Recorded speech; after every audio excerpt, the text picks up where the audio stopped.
Good evening, everybody. I hope you're all well. Delighted once again to welcome you to the next in our series of the BS Virtual Shiur with our virtual scholar in residence, Rabbi Anthony Manning, coming live from Yerushalayim in Israel. And the subject for his shiur this evening is Transgender in Jewish Thought, Tolerance and Values for a World in Transition. Rabbi Manning, it's lovely to see you again. You say, well, thank you again for joining us. We know it's late there in Israel, so we're looking forward to hearing your words of Torah. Thank you. Thank you, Rabbi Chapter. I really appreciate that.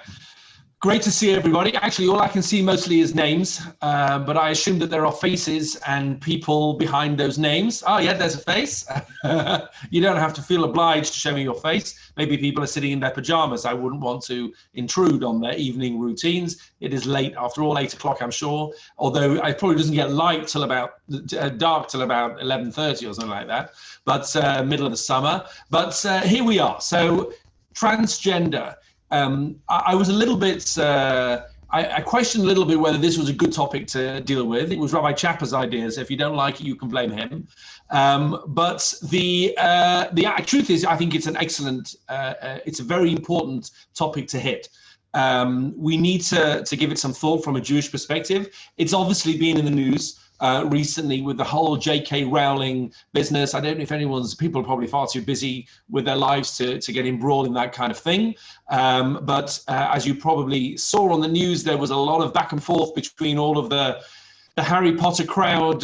J.K. Rowling came out with a statement, which was actually, if you read the statement, it was extremely sympathetic too. In fact, she in that statement said that she felt if this had been more of a thing 30 years ago, she might have decided to be transgender herself.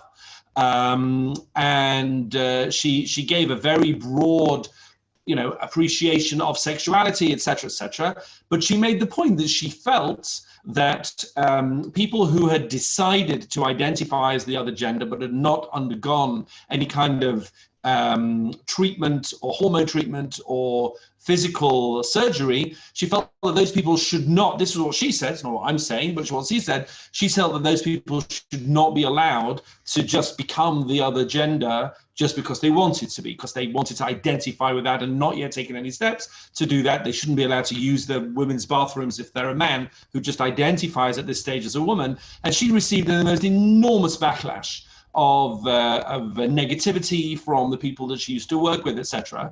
And now, obviously, I'm not interested in debating that particular question directly tonight, but this is you can see how much heat there is in this topic. And the truth is, and this is something really we need to talk about, which again, I'm not going to talk about specifically tonight, the whole transgender, the whole LGBTQ discussion doesn't take place in a vacuum. It is part of a much broader societal debate between more conservative, for want of a better word, values, more liberal values. It goes along as almost like a package deal that you sign up for a gender A or a gender B.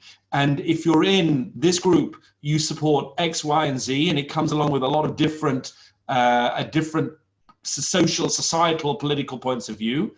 And if you go with the other side, then you sign up for that package. And the problem, of course, is life doesn't come in neat packages in that way. And you should be able to express different perspectives on different issues and be more liberal on this and more conservative on that, etc. But it's very, very, very hard to do that in today's very binary world. It's interesting in terms of sexuality, there's a lot of transitioning and fluidity. In terms of opinions and political perspectives, there's not very much fluidity at all. And therefore, that's a whole issue which needs to be thought through. There's a postmodern agenda in the world which brings with it certain ideas, and they're very foreign to people who grew up in the 1940s, 50s, 60s, 70s, and 80s even. It's a whole new world. And we need to see, therefore, this discussion, if you like, in the context of that. Sometimes people can find themselves a little bit left out in the cold. I remember a similar kind of debate as the Rowling debate about 3 years ago with Germaine Greer. Remember Germaine Greer? Germaine Greer was an iconic feminist of second wave feminism, an absolutely key figure in the feminist movement. And she made certain comments on transgender, which were regarded as not appropriately politically correct or suitable for the current climate. And she was completely lambasted, completely as if she'd been an arch conservative, whereas in fact, she was one of the leaders of feminist movements in the 70s, 60s, 70s, 80s. So you can fall foul of this very easily. I don't want to talk about politics. Obviously, tonight you didn't bring a rabbi on to talk about politics, but it is critical, and I'm going to talk about this at the end a little bit. It is critical to see this discussion in its broader perspective as part of a Kulturkampf. There is an entire war going on between two different sides in the world on this whole societal, cultural issues. Okay, fine. We will come back to that in Yetz Hashem at the end. I gave you a source sheet. I hope you're able to see it. Let me tell you how I'd like to deal with this today. Now, I think there's an expectation when a rabbi comes on to talk about transgender that he's going to be quite negative. Maybe I don't want to put words into your mouth, but there's an expectation that the rabbi is going to be a little bit, maybe a lot of people, I'm sure you don't feel this, a lot of people assume that religious conservative figures are homophobic or transphobic or take generally quite unenlightened positions on this. I actually don't think that that is the position that the Jewish tradition takes on this particular issue for reasons that we'll see now. I think there's a much more nuanced approach that needs to be said about this, which can, on the one hand, combine a real deep-rooted sense of tolerance, which I think is fundamental to Judaism, with an insistence on values. We're not just going to flip-flop our values from one generation to the next. And by the way, a generation these days is every 5 years. Every 5-6 years is a new generation of ideas. We are certainly not going to flim-flam around and keep up with the political correctness of the time. And we shouldn't feel that we need to, and it would be a disaster to, at the same time as making sure that we understand that the tolerance which is rooted in Judaism is there as well. Now, let me give you the structure that I want to try and bring out on this. And I'm really very happy to hear your comments all the way through. I think, and this is how I've had these discussions with hundreds and hundreds and hundreds of young people. When I say young people, I mean anyone from 16 to 25, let's say, on these issues, over the last 10, 15 years. I find it personally helpful to divide the discussion into 4 different areas. This is, by the way, true, I think, of a discussion about homosexual issues as well within Judaism, the L and the G part of LGBT. I think this is also a useful structure. We're not talking about that tonight. We're talking about the transgender part of it. But the 4-part structure that I suggest is as follows. Part 1, and you don't have to do them in this order, but one part is, let's call it part 1, is the halachic and hashkafic approaches to the issue in itself, the act in itself, whether you're talking about homosexuality, whether you're talking about transitioning from one gender to another gender, one sex to another sex. There is an entire sourced discussion about just the do's and don'ts. This is a mitzvah, this is a prohibition, this is allowed, this is obligated, this is not allowed, etc. It's important to get that straight from the start. Whatever you're discussing about these issues, because there's so many misconceptions, so many things that people don't get right, etc. So that's, if you like, the easy part, and I want to spend some time on that tonight, okay, as well. Part 2, which I'm actually going to start with first, but part 2, I think a separate discussion whenever you're talking about LGBTQ issues from a Torah perspective, is leaving aside the technical do's and don'ts in the halacha and hashkafic perspective. How do we as individuals engage with other individuals one-on-one in the LGBTQ framework? And by the way, somebody on this chat or somebody in the community suggested that I read the Chief Rabbi, Rabbi Mervis's guidance to schools on LGBTQ plus issues. And I'd already read this, but I reread it. And he almost entirely in that document, which by the way, I completely support, that document almost entirely deals with the second issue, which is how do we as individuals treat other people? A lot of that document deals with bullying. A lot of that document deals with legal compliance as well. That's very important as well in the school system in England. But this second question is not about technical do's and don'ts. It's about one-on-one. I have a friend who has come out as LGBTQ, who is transitioning, who is this. How does that affect my relationship with them? How does it affect the way we treat our children in school, family members, etc.? That's a completely separate discussion, which is important, and we'll talk about that. A third issue is how do we as a community, as a Jewish Orthodox community, how do we treat people who want to be part of our community, who are part of the LGBTQ framework, who want to associate with and identify as LGBTQ? How do we treat them in our communities in such a way to, at the same time, make them not feel excluded if they want to be part of the community, but at the same time, respect the wishes of and the sensitivities of the rest of the community who may be uncomfortable in different areas, not because they're homophobic or transphobic, but because they also have values which we want to respect 100%. And how we get that right as a community, that's a third issue. What if there are people who want to daven in our shuls, who want aliyahs in our shuls, who want to come to our houses for Shabbos meals, etc., etc., etc.? That's an important discussion, but I think that's a third area. And the fourth area, which I want to talk about maybe at the end a little bit, is how do we as a community deal with the LGBTQ community, the pride, the lifestyle issue, the almost socio-political reality of what that is doing in our society. I think, you may disagree with me, if you separate those four issues out, you can have a more structured discussion with people without everything becoming mixed up as one big cholent. Again, the four issues are: what are the technical do's and don'ts in the halacha and hashkafa? Number two, how do we deal as individuals with individuals? Number three, how do we deal as communities with individuals? And number four, how do we deal as a community with the movements and the social trends? Okay, so I'm going to take each of those areas. I'm going to look at them. The one that has the most sources is the do's and don'ts issue, which I think is really fascinating, which we're going to look at mostly in the shiur today. But let me just start off with the individual versus individual issue. I think this is, it's important to stress this. And as I say, I would recommend that you read the Chief Rabbi's guidance paper. He's done a very good job, I mean, it's not just him, a whole team there, of putting together many of the Bein Adam L'Chaveiro issues. And that's exactly what I'm talking about. The V'ahavta l'ri'echa kamocha, the mitzvah to love every other Jew, maybe every other person in the world as a sort of brotherhood. The mitzvah of lo yisa'amoid al dam ri'echa, of not standing by when other people are suffering. The mitzvah of not speaking negatively in a way which is hurtful to people. Obviously, the mitzvah of not to bully people and abuse people. There is no room at all in any Jewish source for people who are bigoted, for people who are homophobic, who are transphobic, who treat other individuals in a discriminatory way. There's no room for that. There's no tolerance of that within the Jewish tradition of discrimination in that sense. Now, of course, there are individuals who are deeply discriminatory, and they are bigoted, and they are racist, and they are anti this and phobic that.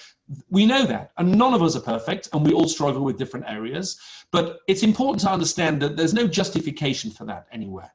At the same time, we're allowed to have values, and we don't just have to agree with everybody else, but we have to treat people as individuals, always in a respectful way. There's nothing even to talk about there. Now, of course, life is not so straightforward, because the individual issues start to become the community issues. For example, one of the things that is said in the Chief Rabbi's paper there was that if a Jewish student in a single-sex Jewish school, so a Jewish student that has Minion or one of the girls' schools or whatever, decides that they wish to transition into the opposite sex, then they have to be allowed to stay within that school. They may not be discriminated against and told, well, you can't stay in the school anymore. You were a girl and now you're a boy. This is a girls' school. Now, of course, there already you see that there is more of it's not just about one-on-one. It's not just about the rights of the dignity of the individual. It's about a bigger group, which is part of the other parts of the discussion. So you can't just neatly package off always the individual rights of the person. But again, to just put a lid on that, there are any number of sources which say Judaism insists on tolerance and dignity for other people, even if you don't agree with how they behave. And this is very important, it's very clear in Halacha, in Pirkei Avos, it's very clear you're not allowed to judge any other person until you've been in their position. That's absolutely clear. We may not be judgmental. And again, are religious people judgmental? Of course they are. And they should, and they have to learn not to be. But we may not judge others until we've had their experience. I think that's on the sheet as well. We'll see that when it comes up. That's important as well, very important. So hopefully, that's all easier said than done, but it's very clear. There's no debate about that from a Torah perspective. And I think that's important to make that point to start with. Okay. The more complex halachically and hashkafically part of the shiur is the do's and don'ts bit. the two main questions for transgender are, is there any halachic issue with somebody undergoing a transgender transition, whatever stage that is, whether it's just identifying as, dressing as, having treatment, hormonal, surgery, etc. At what point is there a halachic problem with that? And the second question, which is in many ways the most fascinating, which we'll see that the Torah deals with head on, is if somebody does that, does the gender indeed change? Let me give you three or two scenarios. Scenario number one, both of these are real scenarios which have happened in communities around the world. Scenario number one, a young man in the community who's grown up in the Orthodox community and been part of the community, aged, let's say, 21, 22, decides that he wishes to transition to be a woman. And he does so. Maybe he doesn't ask any shilas, or he doesn't care what the answers are halachically. That's what he does. He transitions to be a woman. And now he says, I want to be a part of the community. I want to sit on the Ezras Nashim. I want to sit on the women's side of the Mechitza. I want to be part of the women's involvement in the Shul. What do you do? As the rabbi, what do you do? As the community, what do you do? Where is this person encouraged to stay in the Shul? Where do they sit? How does that work? That's one obvious, easy kind of, not an easy solution, but an easy scenario to paint. Another scenario, which also happened in Israel, in a community not far from where I am here, is there was a marriage, and the man in the marriage decided that he had no choice but to transition to be a woman. He became a woman. He had surgery to become a woman.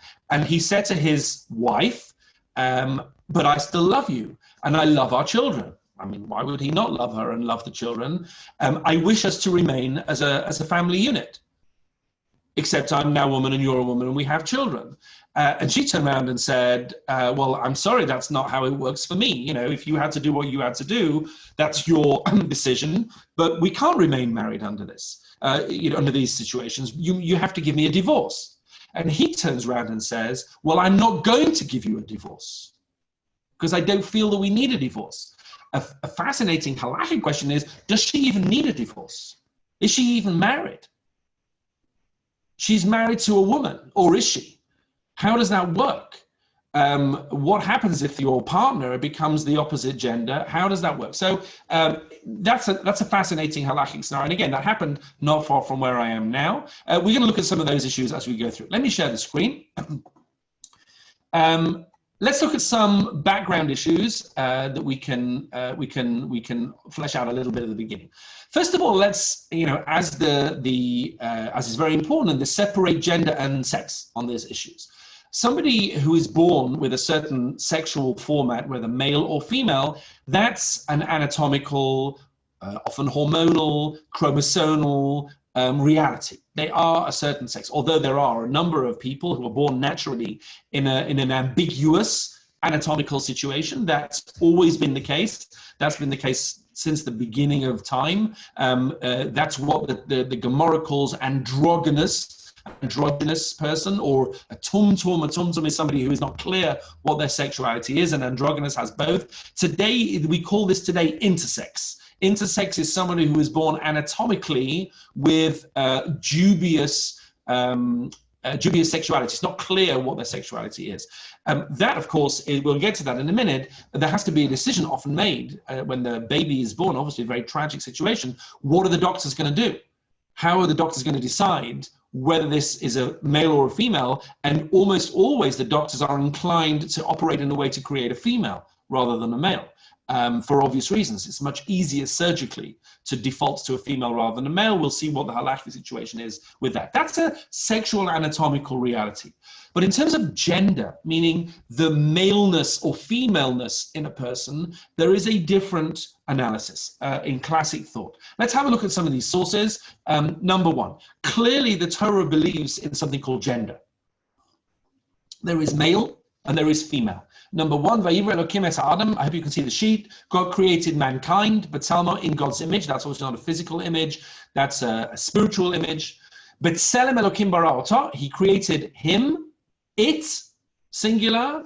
Zachar u'nekeva bara atam. He created them. Okay, male and female. So this is a very interesting verse, which on the one hand says that God created one humankind, which was both male and female. Later on, we see that physically there is another account of Bereshis, of the creation story, where the woman is detached from the man. But it's important to understand, and this is a massive topic, Rav Soloveitchik, obviously in The Lonely Man of Faith, bases an entire worldview on this idea of Adam 1 and Adam 2, the first creation where the man is created male and female together, and the second creation where the two are separated off. Quite well known is the Midrashic idea. Have a look here in number 3. Amarav Yirmiyah ben Elazar. Yirmiyah ben Elazar says, "B'shah shebara Kadosh Baruch Hu et Adam HaRishon," when God created the first human being, androgynous baru. They were both male and female. Now, this is a midrash. It's not meant to be a literal account of a physical creation, but it's giving a philosophical perspective on what gender is. They were male and female. That's the first view. That's why it says, Zachar Nukeva Baram. God created this thing, male and female. Amar Rab Shmuel ben Nachman says, no, B'shas Barak Kadosh Baruch Hu es Adam HaRishon, du partsufim baru. That person was two-faced.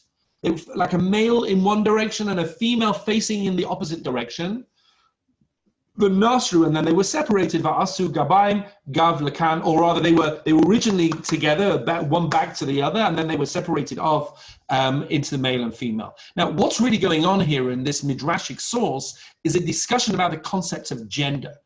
That each individual, each human being, has two different genders within them in a spiritual sense. Sometimes they are facing away from each other, opposing each other. Sometimes they're in complement with each other. And I want to read you a piece of Rav Soloveitchik, which is very important on this. This comes from the Drashot of Rav Soloveitchik. I'm sure Rav Soloveitchik is familiar to many people. The founder, if you like, of the YU modern Orthodox, although that word itself is complex, those two words, perspective. But let's see what he says here about this idea of Zachar Unekeva, male and female. He created them. Have a look with me, number 4. In the image of God, he created them, male and female, he created them. This is what it says. What is the meaning, says Rav Soloveitchik, of the juxtaposition of the reference to the image of God with the creation of man as two sexes? In interpreting the phrase male and female, he created them, Chazal, the rabbis, explain that when God initially created Adam, he created him in a dual form. This is the midrash we just saw. Male and female in this context to be taken not only in a physiological sense, but also in a spiritual / metaphysical one. Every soul consists of spiritual androgyny, a male and female persona. The combination of these elements is known in rabbinic literature as duchra, which is the male, the nukva, and female. This is also a very Kabbalistic idea, which can be found in every individual. Duchra refers to dynamic, active man. Nukva refers to affective, passive man. Man both influences and influenced. He's both the giver and the receiver. Only in the biological world is man exclusively male or female, only anatomically. And even then, not always entirely, but should be.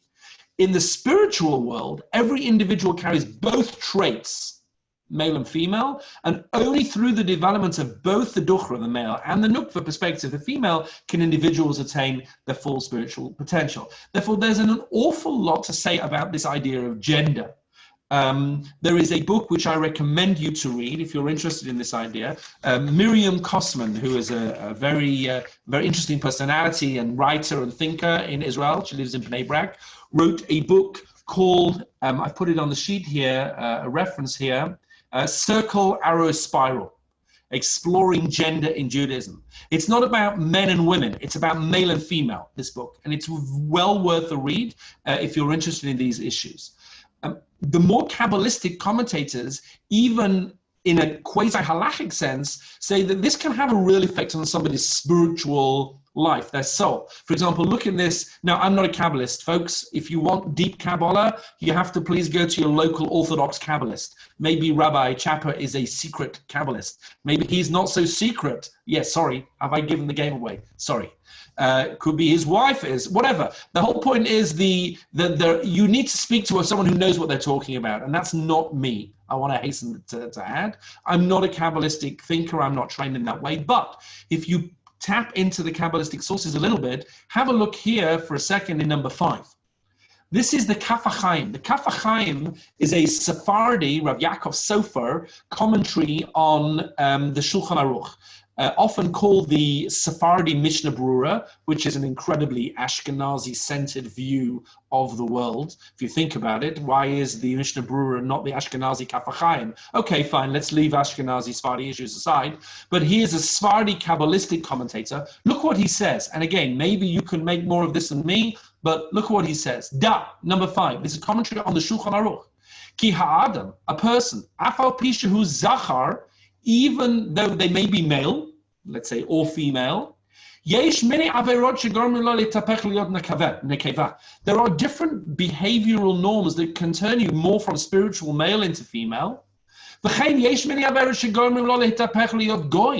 even a non-Jewish and a Jewish aspect to your neshama. There may be even a free stroke, a slave spiritual aspect. That's why he says, every night, the neshama goes on high and gives some kind of a mini judgment. And then when it comes down in the morning, he says, how do I know what my new neshama is every morning? Maybe it is more male or female than it was yesterday. Maybe it is more Jewish or non-Jewish than it was yesterday. Maybe it's more slave or free. That's why a person says in the morning, Shelo asani goy, Shelo asani aved. And a man will say, Shelo asani isha. Now, why exactly a woman doesn't say Shelo asani ish? That's another question, which I'm not getting into now. And why a man says Shelo asani isha, I'm not getting into that now. Lots to say. But the Kabbalistic perspective on this is that this is all about potential gender, spiritual gender fluidity in the soul. There are even, I brought you in sources 6 and 7, which I'm not going to read now, different accounts of different characters in Tanakh who were males with predominantly female neshamas. For example, he says here that Yehuda was a male with a female neshama, and Tamar was a female with a male neshama, and they switched when they had their relationship. Yitzchak was a female neshama in a male, and Michal bat Shaul, the daughter of Shaul, was a male neshama in a female. Now, guys, I don't know what this means, and I don't know if it's got anything at all to do with transgender. It may have nothing to do with it at all. But what I do know is that there is a very real spiritual concept of gender, which is based in absolutely classic Jewish sources. And in the sense of gender, what that represents in Kabbalistic terms, there is a mixture of male and female in every person. Therefore, I think a lot needs to be said about that and thought about that, but it's important that you're aware of those sources. Okay, that's like part 1 of the sources. Part 2 asks the question, is a person allowed to have transgender surgery, transitional surgery? Now, obviously, I don't know if anybody here is familiar with how this works. It's not like having a minor cosmetic surgery. If you want your nose redone, I don't know how it works in London, but certainly in California, I suspect you can just check into a clinic on Monday morning and someone will redo your nose.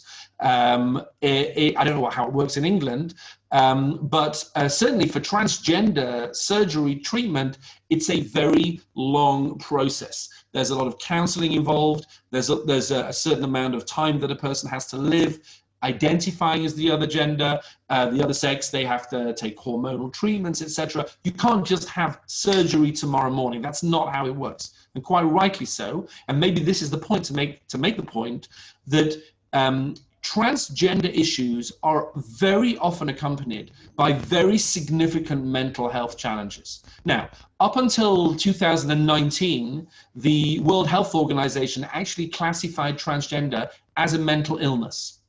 Now, you can imagine that was politically extremely unpopular. And as I said at the very beginning of this year, there's an incredible amount of political, movement in this whole issue. The WHO then declassified that about a year ago as a mental illness, but, and this is an important but, have made the point that transgender is very often accompanied by gender dysphoria. Gender dysphoria is a real mental illness and is a real mental health challenge. And the reality is that many people in transgender situations are facing excruciatingly difficult mental health challenges as well, to the point that there is a very elevated suicide risk for people who feel trapped in this way that they need to have a transgender surgery. And it's important to say, even after they have that surgery, there's an ongoing high suicide risk as well. It's not solved by the surgery. And that has an interesting halakhic implication as well, which we'll see right now. But it's important to bear that in mind, that the mental health issue here is extremely strong in transgender issues and needs to be factored in always with part of the halakhic discussion.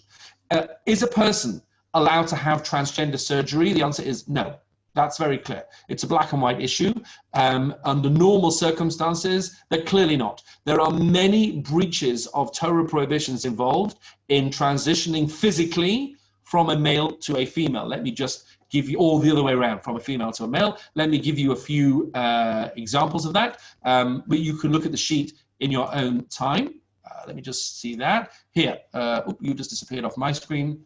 Where have you gone? There you are. Hopefully you can see the shared screen. First of all, there is a prohibition on sterilizing somebody, taking away their reproductive capabilities. Learns out from a verse about neutering animals, actually. It says number 8, ma'uch v'katut v'natug v'charut. These are all different kinds of animals which a person might offer as a sacrifice, which have got, in some ways, crushed private parts. Male animals. Loi takrivu l'Hashem. You may not bring them up as a korban, as a sacrifice, and you may not do this in your countries either. You may not do this either to an animal or lahavdil to a human being. A person is not allowed to sterilize unless, obviously, if there's a medical need to do so. That's completely different. If the doctors recommend surgery, whether it's a hysterectomy or other kind of surgery because of a cancer risk of something, obviously that's a completely different situation. That's pikuach nefesh. That's a life-saving surgery, and pikuach nefesh certainly overrides this prohibition. But under normal situations, a person is not allowed to do that to an animal or to a human being. By the way, if you buy an animal and you want to have it spayed or neutered, that's a big shaila. You need to speak to your local rabbi about the best way to do that. Certainly if it's a male animal, but also if it's a female animal, that's not so straightforward at all. This issue of animals also clearly applies to humans. Look at the Rambam in number 11. Asur, it is prohibited lahafsid every zera bein ba'adam bein bebeheimah chayav ha'oif. You're not allowed to sterilize, remove the reproductive organs of male or a female, a man or a person or an animal or chai or a bird, a wild animal or a bird. Echat tameim, echat taharim, doesn't matter whether they're male or female. Bein be'eretz, whether they're kosher or not kosher, Bein be'eretz Yisrael, bein b'chutz la'aretz. Fine, that's quite clear. Certainly it applies to males, also maybe on a rabbinic level to females, but that is one prohibition. Now, it's worthwhile making the point here, and this piggybacks on what we said before.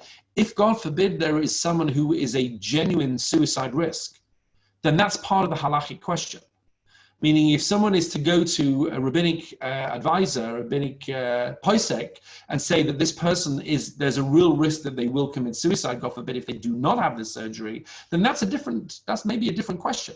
Because again, these issues do not override the danger to life. But that's going to be a very individual question based on the specific circumstances of this person. What is the risk now? What is the risk if they have the surgery? Will that change? And obviously you can't make a general statement that covers all of that. But I'm just bringing that in, that is part of the cheshbon, part of the calculation as well, which might have an impact on the situation. That's one issue. A second issue is cross-dressing. Clearly, there is a Torah prohibition of cross-dressing. Number 13, lo yechli gever al isha, a man may not wear women's clothing. Lo yilbash gever simlat isha, and a man may not wear women's clothing, a woman may not wear man's clothing, etc. Ki tovat Hashem elokecha. This is a to'eva. To'eva is a difficult word to translate. It's not a good thing. I don't like the abomination translation. I find the abomination word ridiculous word. It's not a word that anyone ever uses in language apart from with the abominable snowman. And that's got nothing to do with anything, I can assure you. But it's not good. Rashi explains what the to'eva is. It's a blurring of genders, of sexualities. And that really goes to the point of what we're trying to do here. Cross-dressing in the Torah, in the truest sort of basis of the Torah prohibition, is as a prohibition in order to prevent the blurring of sexualities between male and female. And that's exactly what's going on with transgender. Meaning, if you want to ask me a question, is a woman allowed to wear trousers, nothing to do with transgender? Is a woman allowed to wear trousers that got anything to do with Beged Isha? Okay, that's a completely different question. It may have very little, if anything, to do with this issue of cross-dressing, because women don't wear men's trousers, they wear women's trousers. There's more to say about that than just that statement. But here, this is exactly the issue that we're talking about. Exactly the issue here is the blurring of the sexes, and therefore that is a problem as well. Even to adopt the habits and lifestyles of the opposite gender, for men to wear makeup, for women to have male male accoutrements, whatever that means, is also a problem. Now, sometimes this is hard to define. It depends what is male, what is female, depends on society. In nothing to do with transgender, but is a man allowed to have a manicure, a pedicure?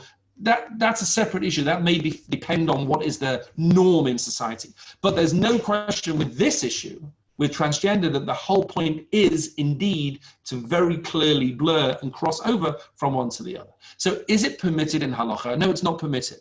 What about if the person feels that they have the right to do this? Okay, so that's a completely different discussion. The Torah doesn't believe in rights. That's a very important starting point. The Torah believes in obligations to others and obligations to God.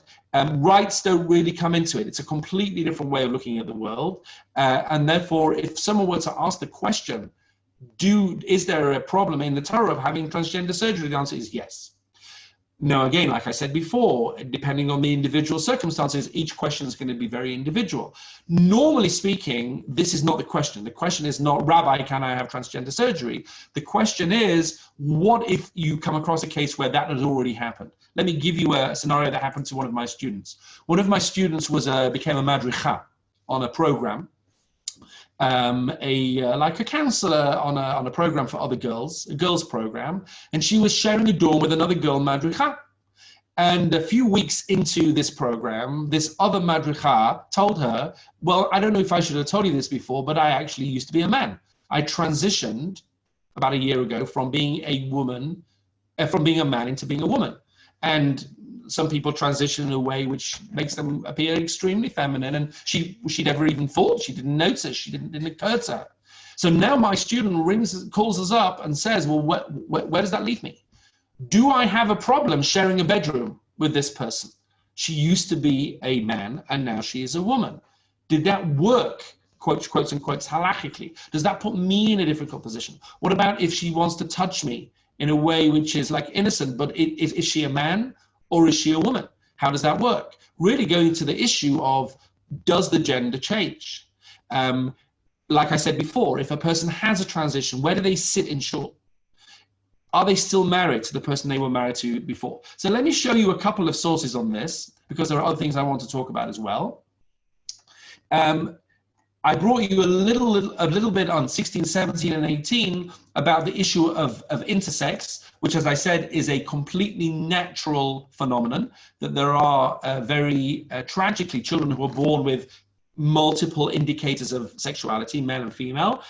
Generally speaking, the halachic approach is that we go by the external organs as to define who is a male and who is a female, but there's more to it than that. And if, God forbid, anybody is in a situation where they know of somebody who has this, they need to be taking expert medical advice and expert rabbinic advice on what to do with this child. Because clearly there are situations where the doctors have decided, sometimes unilaterally, we are going to make this person into a girl. They grow up and they say, look, I don't feel like a woman. I don't want to be a woman. And that decision was made against my will. And therefore, that's obviously an important situation to discuss if it ever, God forbid, arises. But we're not really talking about that. We're talking about someone who transitions. Does the transition make a difference? Okay, so let me show you a few sources. First of all, don't think this is a new thing. The Ibn Ezra, who lived 900 years ago, already quotes Rabbeinu Hananel, who lived 1,000 years ago, and says, if a man has surgery Rabbeinu Hanna lived in North Africa in the 11th century. If a man has surgery to make himself into a woman, and then he sleeps with a man, is that considered to be a homosexual or a heterosexual relationship? This is discussed in the classic poskim. And there the Ibn Ezra, who's a classic commentary on the Torah, actually says, I brought you in 19 and 20. The verse comes to include within the prohibition on homosexuality between two men, even a man who's had surgery to become a woman, halachically remains a man. Interestingly, so that's a first indicator that the gender in that situation at least didn't change. What on earth it was like 1,000 years ago to have some kind of surgery, I'd rather not even think about how that worked. It must have been pretty horrendous, but it's something that clearly people did. And whether it was, I imagine most people died from that kind of surgery, but if they did survive, then it seems that it doesn't change the gender. And that is actually the position of almost all poskim. They will say, and I brought you quite a lot of references on the sheet. There's a fantastic shiur by Rabbi Ephraim Goldberg in Florida on this. There's some great material by Rabbi Tzvi Hirsch Weinreb, who is a very senior rabbi in the OU in America on this. And almost every single halachic authority will say that the gender does not change if they have this surgery. Now, does that mean that the person has to sit on the old side, if you like, of the mechitza? Not necessarily. And I refer you to, there's a great video online by Rabbi Tzvi Hirsch Weinreb. I think I referred to it on the sheet, but if I didn't, you can get it from me afterwards. I'll send you a link, where he talks about this. Again, he's a very senior figure in America. And he said that basically if, let's say, a man became a woman, like the case I said before, and she wants to sit on the women's side of the mechitza, then he felt that there's no requirement to insist that she sits on the male side of the mechitza. But of course, you're not just dealing with her.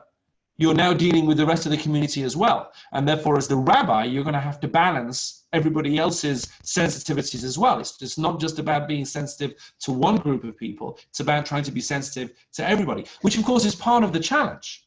Because when you ask the question like J.K. Rowling asked, is it right for someone who identifies as a woman to use a woman's bathroom, even though they are anatomically, physically, completely male? Is that right? And everybody jumped on her head and said, you're offending the rights of people who want to identify like this. So the question is, okay, but what about the rights of women who want to use a women's bathroom without a person going into that bathroom who says that they identify as a woman?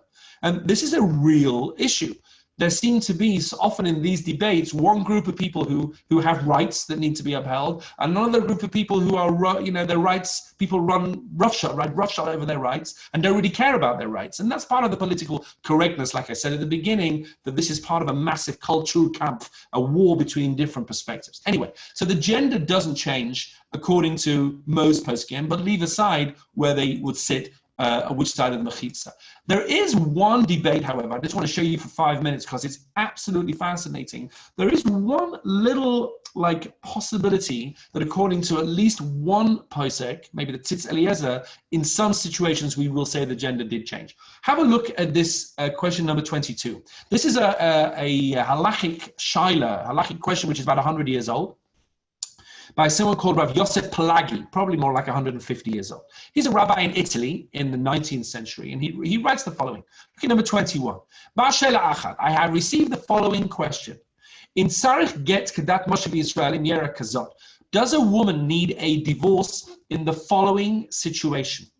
For Huba Reuven, here's a situation with this guy Reuven. Shenasa Isha, he married a woman. Isha Echad Batula Ka'achad Banot Yisrael, completely like every other Jewish woman. Totally, clearly female. The higher ima kederech ishvisha, they lived together as man and wife for years, no apparent problems. The acha kama shanim kara la mikra, and after many years, something happened to this woman, whether it was a menopausal, hormonal, massive imbalance, something happened to this woman. The nishnanis minakeva lazacha, she turned from a woman into a man, bakol mikol kol. In every respect, he says, she turned into a man.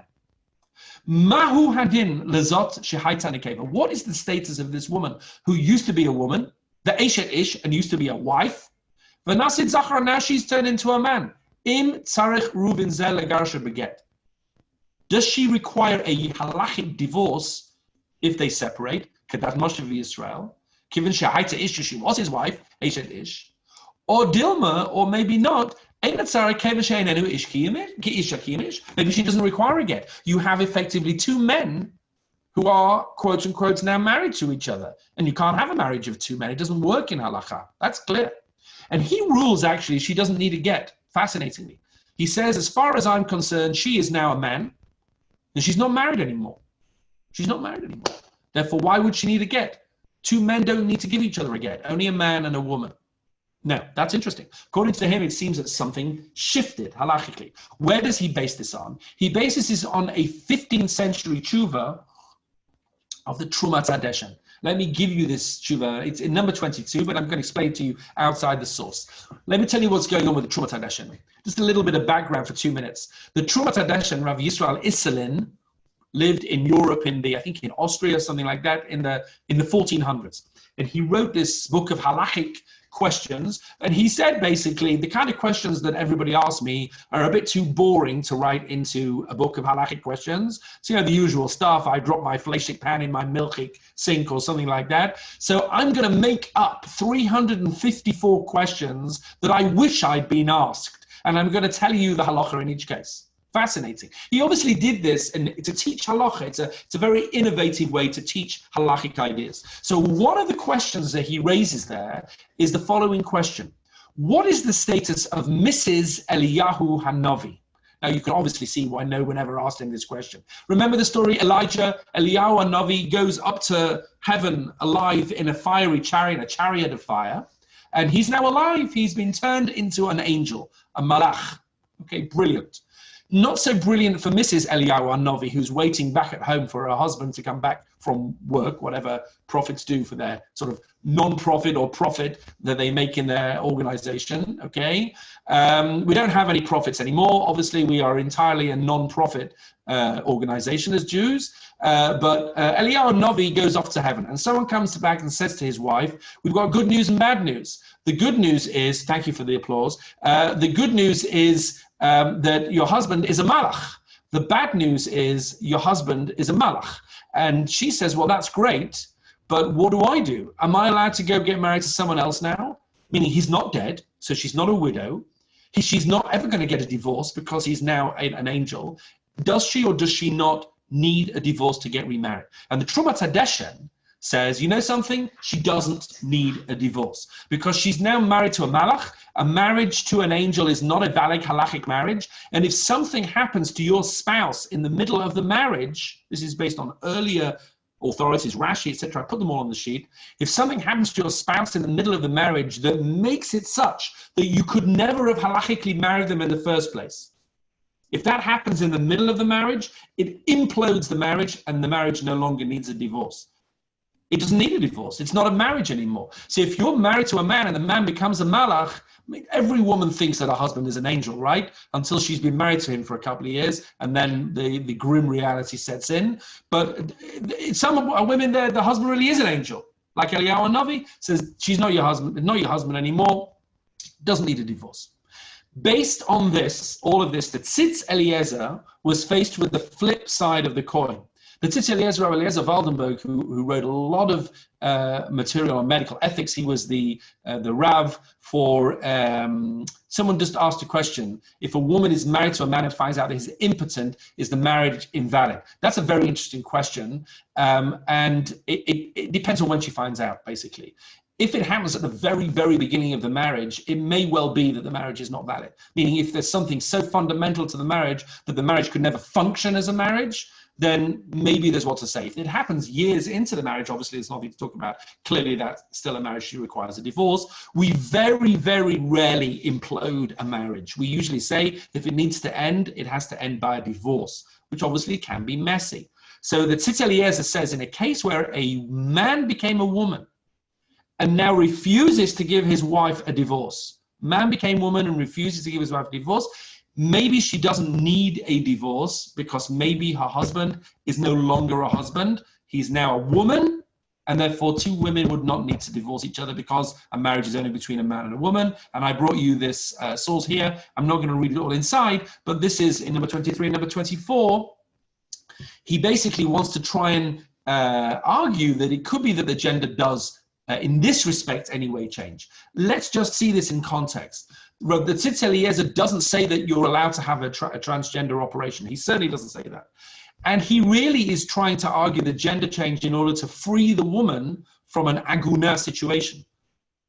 Again, she's stuck in a marriage where the husband is not giving her a divorce. He's trying to free her because we try wherever we possibly can. So it's hard to know exactly how far to take that particular precedent. And as I said before, almost entirely across the board, all poskim say that the gender does not change in the event that someone has a transitional surgery. Okay, so they are, if you like, the halachic do's and don'ts. It's pretty straightforward. Halachically, you're not allowed to have the transgender operation, give or take the issue, which, God forbid, if there's a suicide risk, that's a factor. And if a person does have that operation, in pretty much every single case, the posek, the halachic rule is going to say the gender did not change, no matter what they did, okay? And their gender remained as it was before, although that doesn't necessarily affect where they would sit in the mechitza. We talked about that before. Okay, let's talk about a couple of other issues, and then I want to take your questions, because it's not fair for me to talk constantly for an hour, and we've got about 6 or 7 minutes left. I brought you a piece on the sheet from Rabbi Rappaport. Rabbi Chaim Rappaport is a Rav in London who is, on many of these issues, well worth reading. I can see already that not everybody thinks that everything he ever said was always to their taste. That's fine. Not every rabbi needs to be popular to everyone all the time. But I do recommend, on the issue of LGBTQ, I do recommend that you read his book. Because I think, in my experience, it is the most authentically presented book from a Jewish perspective, from a halachic, hashkafic perspective, at the same time as being deeply honest, I think, and very sensitive. And you don't get that combination very often. Okay, and therefore I brought here a selection from the book, which you can read in your own time, which tries to avoid simplistic solutions and accepts the reality of some situations are irresolvable. There isn't always a happy ending, and we don't know why challenges are given to certain people. We can't explain everything that happens in the world. We do know, and I want to bring you source 27, like I said before, Hillel Omer. Al tadin et chavercha ad shtegi limkoma. Never ever judge another person until you've been in their specific situation. And obviously, no one can ever be in the same situation as another person, and therefore should never be judgmental of them. Okay, let me just finish with 1 minute, 2 minutes on a couple of other issues. So like I said at the beginning, there's the individual to individual issues, which I refer to the Chief Rabbi's paper on that, which is very worthwhile reading. There's the do's and don'ts of the halacha, which we've talked about. Does the gender change, etc.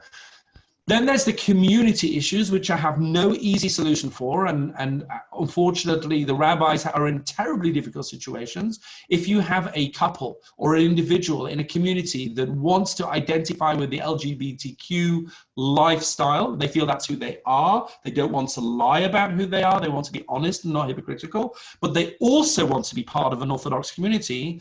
It's extremely difficult to get that balance right. And it's easy for me. I sit in Israel and give shiurim. I don't have any of these responsibilities. It's the poor rabbis on the ground that have to try and balance that, because on the one hand, yes, of course, you want to be welcoming to people. A person who is LGBTQ has the same obligation to keep Shabbos as every other Jew. And if they want to, they should be able to. On the other hand, you have to balance everybody else's feelings as well. It's not the same thing to give an aliyah to somebody who is living a lifestyle which is very publicly breaking certain key fundamental mitzvahs in the Torah. It's not the same. It's not so straightforward to give that person public honor. Maybe you can, maybe you should, maybe you shouldn't. Do we give aliyot to people who drive on Shabbat? Well, often we do. Is that the same as somebody who is in a same-sex or a transgender situation? Maybe it's not. I'm not the one to decide that, but you need to think carefully about that. What if a transgender person wants to be the president of the Shul? Well, on the one hand, well, why not? How can you discriminate? And by the way, legally, I'm sure you can't discriminate against the person. On the other hand, when you're setting someone up as the president of the Shul, then, is this the image that you wish to present to the community. On the other hand, so many other hands there are many presidents of many shuls that don't live like you'd want people to live. By the way, I have no idea who the president is of Boreham Wood. I have no personal involvement in that at all. I just know from my involvement with many shuls over the years, not every person of the honorary officers lives an exemplary lifestyle, okay? And we have to be honest about that as well. If somebody's cheating in business, cheating on their family, that's clearly inappropriate, highly inappropriate for them to have honor as well. The last point I want to make is the following. I think, and this is not politically correct, and I don't think we need to be politically correct, we don't need to be forced to celebrate the pride movement as a lifestyle when clearly that is antithetical to fundamentals of what Torah values are. That is very different to how we treat individuals, whether as individuals or as a community. But if you're asking me, do we as an observant Orthodox society have to fly a rainbow flag? I think the answer is, well, no, we have to be tolerant and non-judgmental and non-bigoted, but we do not have to celebrate something that we don't celebrate. Why should we be forced to celebrate that when it's something that we do not agree with? And non-agreement should not ever be taken as transphobia or homophobia, which it is. And that's the problem, because that's extremely disingenuous to say that because you disagree with me, you disrespect me. That we can't let that happen. And it happens all the time, as you well know. You can't express a certain view without being labeled. You're a white supremacist, or you're a this, or you're a that. We have to try and avoid that language, which is very hard to do. But I don't think we have to project rainbow flags onto our buildings when, as happened in America and in England when they legalized gay marriage, that's a different conversation. And it's nothing to do with homophobia, I think. Although, is that politically correct? I don't think it is. But, I think it's all part of the complex picture. Okay, I think I've said everything that I want to say. You know I have a few questions. Rabbi Chapper, are you happy for me to take a couple of questions? Of course, Rabbi, of course. In the chat, you'll see there's a question there already there. There's a few questions just come in now. Let me just look at the questions in the chat. Ilana, I know you have a question. He's a top bloke. I assume you were I don't know if you're referring to Rabbi Chapper when I mentioned him, or Rabbi Rappaport. I mentioned a few people. So whoever you think is a top bloke, I'm delighted to hear it. Okay. Someone said here, in terms of the halakhic sources dealing with the then lack of fertility, taking into account modern day medicine, doesn't that change the question? People transition and then have children. And I'm just let me get that right. Meaning, if somebody is a man and transitions to a woman, you're arguing that they will be fertile and able to have a child as a woman. I'm not sure that is medically possible at all. No, the opposite. I think she means that when women have transitioned into men and still been able to get pregnant. So if you would say that the marriage might be annulled because they're no longer fertile, it's not going to be annulled because they still are. Right, a woman in that situation has not had any kind of surgery to remove her female reproductive system, nachon? And therefore she's able to bear children as a woman, but she identifies as a man. So what exactly has that woman done? She's not presumably had hormone treatment because no, but there's some treatment. Like they might have been, she might still have ovaries and uterus, but she may have had some artificial construct made that would mean that relations as a couple would be impossible. Right. Right, I'm with you. Look, even more so, if a full surgery will not halakhically change the gender, then that clearly will also not halakhically change the gender. Clearly, that woman will not have done anything halakhically wrong in terms of sterilization because she didn't have that surgery. But then you'll get to the other issues, which is living as the opposite gender, the cross-dressing issue, the gender blurring issue, which are real Torah issues. They're not just fluffy hashkafa issues. They're rooted in actual mitzvahs. So you're quite right, the sterilization issue is not there, but the other issues will still be there. Should you refer to transgender people as the pronouns they want to be referred to as? So I don't understand why you would not refer to someone using the language that they asked you to. Meaning, if somebody says to me, please call me X, why on earth would I refuse on principle to call them what they want to be called? I just don't get that. Like if someone said to me, please call me Mrs. Cohen, I'm not going to call her, Jill if she wants to be called Mrs. Cohen.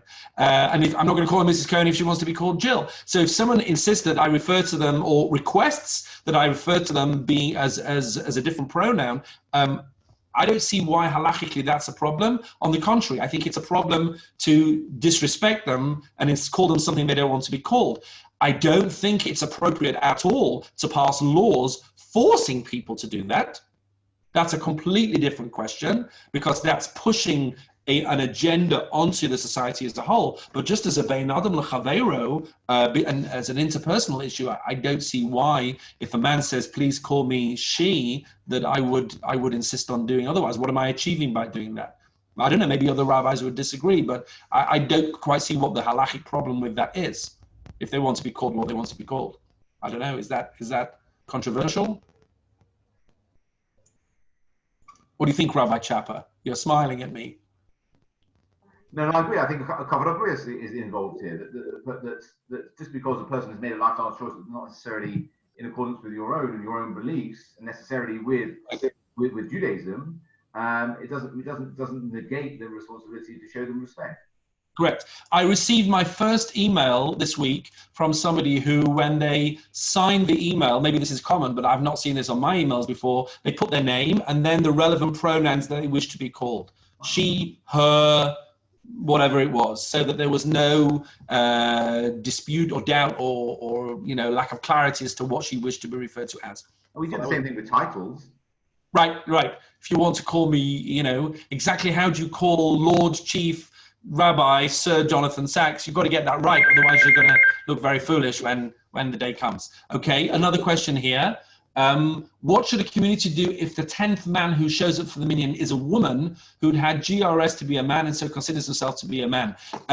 Okay, so again, according to almost every single posek, the gender does not change. And therefore, halachically, that person is not a man. If she considers herself to be a man, then one would have to deal with that sensitively. But that would be similar, I think, to a situation where a Jewish person turns up who is a man, who is not really halachically Jewish, but considers himself halachically Jewish. You must have been in this situation, surely? I've been in this situation many times. You have 9 halachically Jewish men, and along comes a man who, for whatever reason, has a problem with his Jewish status, and who says, right, we've got a minion now. And the answer is, no, we have not got a minion now. And how do we deal with that? How do we deal with that? I remember when I was at university, there was a gentleman had that issue. They always used to give him like Hagba or something like that to get around the problem. But I think this will be the same. You'd have to sensitively find a way of explaining, I'm really sorry, but we don't have a minion. How are you going to do that without getting someone really upset? Okay. That's why the rabbis get training to be great community rabbis. What do you do for a Torah burial for people who change sex? That's really interesting. Okay, that's really interesting. I actually don't know the answer to that question, and I don't know what the guidance to the Chevra Kadishas is in terms of somebody who has changed sex. I don't know. We could find out.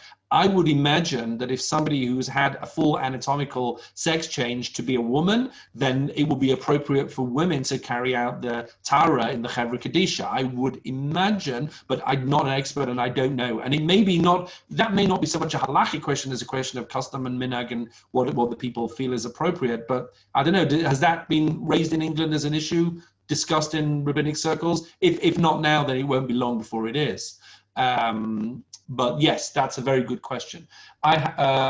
Someone says here, if during operation is, I don't understand the question exactly. Tell us what you mean. The question, if during an operation is the previous sex, otherwise it's the changed sex.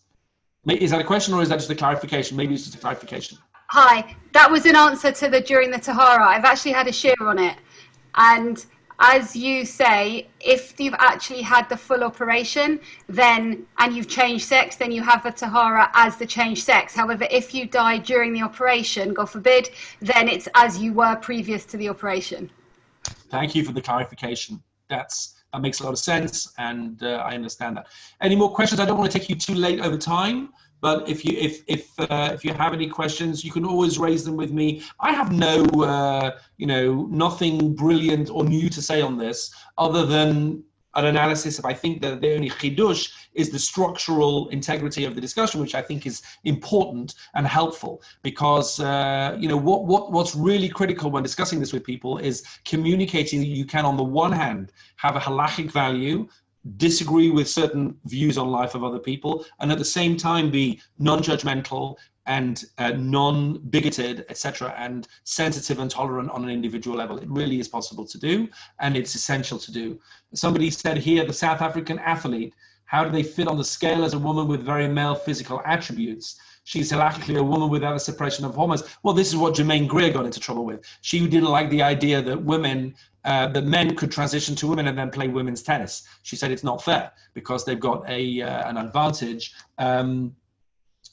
Or is this a purely modern phenomenon? Obviously, having hormonal treatment is a purely modern phenomenon. And the question of where that works in sports, you'd have to ask the sports rules as to, they have to decide. Quite frankly, people have been having hormone treatment in sports competitions for decades and decades. I remember the Eastern European shot putters of the 1970s, before we were discussing sex change operations, there was something going on there as well. So that's a sports issue. Okay, I think we've talked about a lot of different issues. Elana, you had a question before I leave? There's one more question on the Torah sources. What did I miss? Are there any discussion in Torah sources on gender fluidity, the wish to be the opposite gender? So that's an interesting question. Generally speaking, the way people feel is not subject to Torah prohibition in any way. You feel how you feel. You're attracted to who you're attracted to, and your emotional state is what it is. It's a reality. The Torah doesn't say you're not allowed to feel a certain way.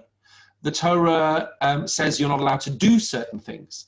And therefore, that's true, I think, across this whole debate. It may not be that helpful to say that, depending on the situation, but it's important, I think, that a person should not feel guilty, certainly. I mean, we shouldn't feel guilty anyway. It's a Catholic, concept. A person should, try and do the right thing, but a person shouldn't feel guilty about the way that they feel. On the contrary, it's the way that they act on those feelings, which is the key thing. If a person feels, for example, extremely violent in a certain way, but they don't act on that violence, then they're a tzaddik. That's an amazing individual. The fact that they feel that way gives them that status. So to a person who, let's say, said clearly that I have very clear same-sex attraction, and there's no question that I'm attracted to people of the same sex, but I'm not going to act on that or whatever. And again, I'm not suggesting that's easy or even possible in some cases. Then yeah, that person is a tzaddik of immense proportions. So the way that a person feels, I don't think is subject to the Torah. And by the way, there are a number of people that have said that. Of Aaron Feldman, who is one of the main Haredi leading rabbinical figures in America, has very clearly stated in many occasions that the Torah does not have anything to say about how a person feels. It's how a person acts. That is the key on these issues. Okay, lots to think about there. I hope that I've been able to treat it with some level of balance. I certainly have tried. And if anyone has any questions, please, get in touch with me. Obviously, on an individual level, questions are very much subject to individual circumstances, and I'm not likely to have an input on that. But yeah, it's something that's really important to get one's head around, and it's not simple. All right, let's leave it there for now. Thank you very, very, very much. I appreciate the opportunity to be with you again. I think we have another shiur coming up in July or August. Rabbi Chapter will advertise it and we'll work it all out. But for now, let me leave you with that and wish you all a very good week, and looking forward to seeing you next time. All the best. Thank you again. Thank you so much for that shiur. Fantastic subject. Fascinating and with clarity. And yeah, next year by Rabbi Manning is on the 22nd of July, Wednesday, the 22nd of July. Have a good evening.